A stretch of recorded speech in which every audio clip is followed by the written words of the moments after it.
Lyn Alden, thank you very much. Welcome to Bitcoin Italia podcast. Thank you. Thank you for having me. Lyn, I'm a big fan of your work because you have the ability to talk about very complicated stuff for me that I have no financial background, but you do it in a very simple way, and so thank you very much for the education you provide. Recently, you talked extensively about the ratio between global debt and GDPR. Can you talk a little bit about that quickly? What's the problem there? Basically, the problem is that there's so much debt relative to the size of the economy and the income streams to service that debt. And by extension, that makes you reliant on super low interest rates. So we've been in this multi-decade period of declining interest rates, rising debt to GDP, and the problem is when you finally run into an inflationary environment, so commodity scarcity, supply chain problems, things like that, and you suddenly have an inflationary environment, central banks have very limited capacity to raise rates. And so we see, for example, Japan, which has the highest sovereign debt to GDP in the world, they're actually doing yield curve control. So they're holding like even their 10-year bonds at 0.25% and basically trying to inflate the debt away. You see that in Europe, you see that in the US to varying degrees, and so they've been very slow to raise interest rates because debt's so high. And so that's kind of a problem we really haven't seen the developed world be in since the 1940s and 50s. So we have to go back really long ways to find debt that was this high and see how they responded to high inflation. And this is going to be bad because it's going to be stop the economy to grow, right? We're not going to get out this debt spiral, and this is probably where Bitcoin come into place. Lyn, you have a very economical formation. You studied economics, right? When did you realize Bitcoin was something real, was something that was going to impact globally the economy for good? So it was back in 2018 and 2019 that I started getting pretty favorable towards it. And a lot of that was because I saw the resolution between the Bitcoin and the Bitcoin Cash split. Right. So that was actually very instructive. The block size war. Exactly, the block size war, and specifically the resolution to it. So how it performed, how the two diverge over the next 2 years. And then going and saying, why did this one win and not the hard fork, right? So actually going in and studying the technical details as to why. Because prior to that, I had encountered Bitcoin a number of times. I had studied it to a limited degree. I was never specifically a bear on it. I never said, oh, it's not going to work or it's bad. I was always like, that's neat. I'm rooting for these guys, right. But I don't know how to price it. I don't know why you can't copy it and make another similar chain. And I kind of just watched the space, sort of interested and separated, and it was really seeing the resolution of that hard fork. And the resilience, right? And kind of understanding why that one is immutable compared to all the others out there. So that was kind of the spark for me during that kind of long bear market. So when we finally had a catalyst, I got very bullish in early 2020. Do you have a technical background as well as an economic one, of course? Yes, my initial background is actually engineering, right? Electrical engineering, and fantastic. Then I did. So it was easy for you to grasp it when you found out about the technology. Somewhat. I mean, a software background would obviously be more ideal, but I right. did have experience managing software developers, and I've written some code, so I get the basic idea, maybe a little bit more than the average finance person. Even though, of course, I'm not as technical anywhere near as some of the advanced programmers. So it certainly was helpful in understanding it, but it's a surprise. It's in some ways it's elegantly simple, but yes. the technical implications and the details are always the hard part to fully grasp. It took me a lot of time. Yes, we are all in the same boat on that, I guess.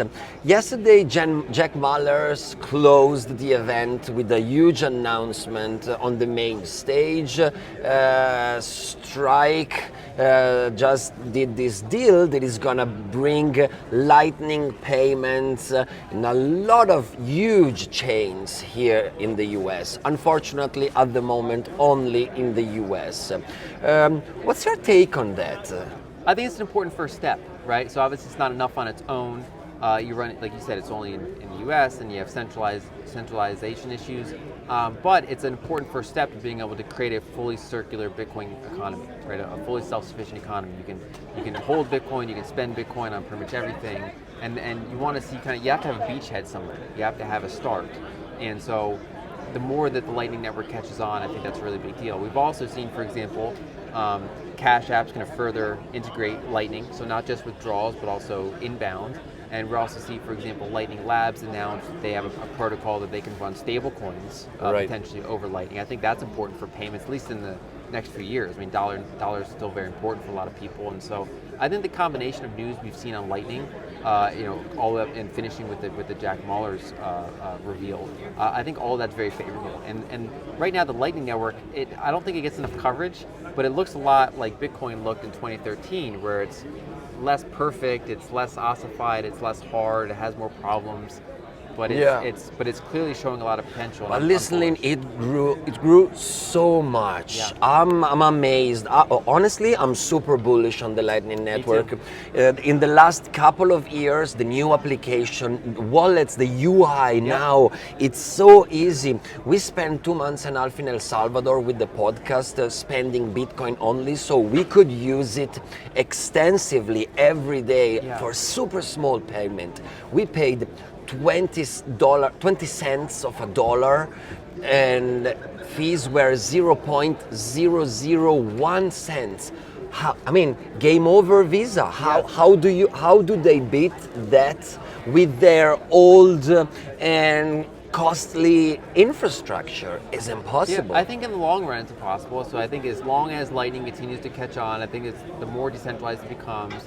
We'll see how the different implementations work out, but I'm super bullish on it. The long-term potential, you can't fight technology, right? Yeah. So the big players, they're going to try to strike back. They're going to try to limit it, box it. But in the long run, the long arc of technology, I think, favors Lightning. And so I'm super bullish on Lightning, and even other Bitcoin scaling layers and things like that, like Liquid. I think I'm super bullish on those too. I think that it's nice that there's multiple solutions, and we can see what the market comes up with in terms of payments or whatever they want to do on these different layers. And that's kind of the whole beauty of Bitcoin, is you have this layered approach. You have the immutable base layer, and then people can build on top of it and find a product. And we are seeing a lot of innovation. For example, here at the conference, we are already talking about layer 3. So this is gonna be absolutely huge. One final question, Lyn. Most of your colleagues, right, analysts and those who work in the standard financial world, some of them, they don't get Bitcoin, some of them they do. In Europe, I have the feeling, in Europe we are a little bit more conservative than what you guys are here in the US. What do you see around you? The narrative in your world, is it changing, or there is still a lot of friction? Well, so it's slowly changing. I think there's a couple different directions. So some people get involved in it because they see technology and they're like, well, I want to be involved in technology. And so they think payments, they think things like that. And that's why they end up kind of going down the crypto space, the broad crypto space. There's people that I think actually, that if you spend more time on it, you realize this isn't really technology, this is money. Right, it's studying money, I think, is the core of understanding Bitcoin, and then technology comes second, right? And then you have to understand the technology to a degree that it helps inform you of why this one's money and other ones are not really money. And I think that's kind of the big confusion, I think, among traditional analysts across the space. And I think you need wake-up calls, right? So for example, when you are in a decade-long period of commodity disinflation, right? So until recently, most commodity prices were cheaper than they were 10 years ago. Right, because commodities go through these big boom bust cycles. You have oversupply, you have undersupply. People are like, why do we need Bitcoin? They weren't living in emerging markets, so they weren't seeing all the inflation and confiscations that happened there that people like Alex didn't cover all the time. They don't have the needs. They don't have the need. But now when you see, for example, bank freezes, when you see high inflation in developed markets, when you have yield curve control in Japan, things like that, people are like, wait a minute, maybe our money is not what we think it is. And people go back to the drawing board of like, what is money? What should I hold? What should I save in if I'm not getting paid, compensated for inflation? And I think all of this is now catalyst for Bitcoin. And it's hard because, right now, Europe and the United States are showing signs of decelerating economy. Historically, that's been a challenging environment for Bitcoin's price because it's, not a lot of capital wants to be like, okay, we're going to buy Bitcoin now. Right, so that's, in one hand, you're like, why isn't Bitcoin doing well? It's like, well, because large pools of capital don't get it right away, or they don't, It takes time, it though. takes time. But I think the underlying wake-up call is increasingly planting seeds in people's mind. You advise markets, right? Your work is to advise people to use their assets and multiply and make more money. And at the same time, I really admire you for that. You're really focused on Bitcoin. Why do you think Bitcoin is a better opportunity than all the other cryptocurrencies? Because it's the one that I view as money, right? So everything else, at best, I view as like an operating system or something like that. Like, they might solve specific problems, we'll see, but I don't view any of them as commodity money, right? I put them more in like the equities camp. Whereas Bitcoin is the one that's like truly decentralized. It's kind of past the critical point of decentralization. The number of nodes, how the nodes are designed to always be, accessible to run for a lot of people. That helps keep it from being corrupted. And then you add the fact that it's immutable, or at least the most immutable of anything we've seen attempted on this scale. And so it kind of separates it. It's like it's in its own camp. And for example, Fidelity recently is kind of catching on to that. They released a report saying Bitcoin first. That they're saying whatever the other ones might or may not be used for, they're in a totally different bucket than what we're seeing in Bitcoin, which is actual money.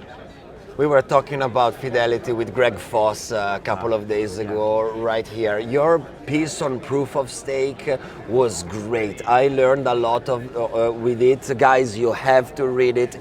If you are like me and you don't understand the financial system that much, you should definitely follow Lyn Alden, because she does a great work. Thank you so much for being here and talking to us, Lyn. Thank you so much.